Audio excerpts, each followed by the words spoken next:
Ito ay rated SPG. Striktong patnubay at gabay ng magulang ang kailangan. Maaaring may masiselang tema, lengguwahe, karahasan, sexual, horror o droga na hindi angkop sa mga... Sa wakas nga ay napakulong na nga itong si Attorney Renan. Kasama nga si Lilet. Itong ngang mga kapulisan ay inaresto na nga itong si Attorney Renan dahil na nga napag-alaman na nga na siya nga ang pumaslang nga dito kay Mang Kanor. Agad naman ngang kumalat ang balita nga na nakulong na nga itong si Attorney Renan. Nalaman na nga ito ni Eira dahil nga nang mapanood na nga niya ito sa TV.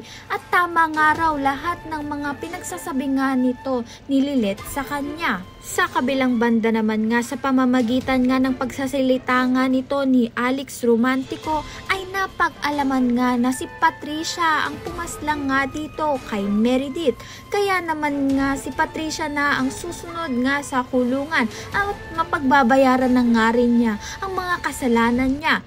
Kung isa ka nga rin sa nagnanais na mabulok na nga sa kulungan itong ngang si Patricia, pati na nga rin itong si Attorney Renan, ayan nga ang pakatutukan natin. Maraming salamat sa iyong panunood.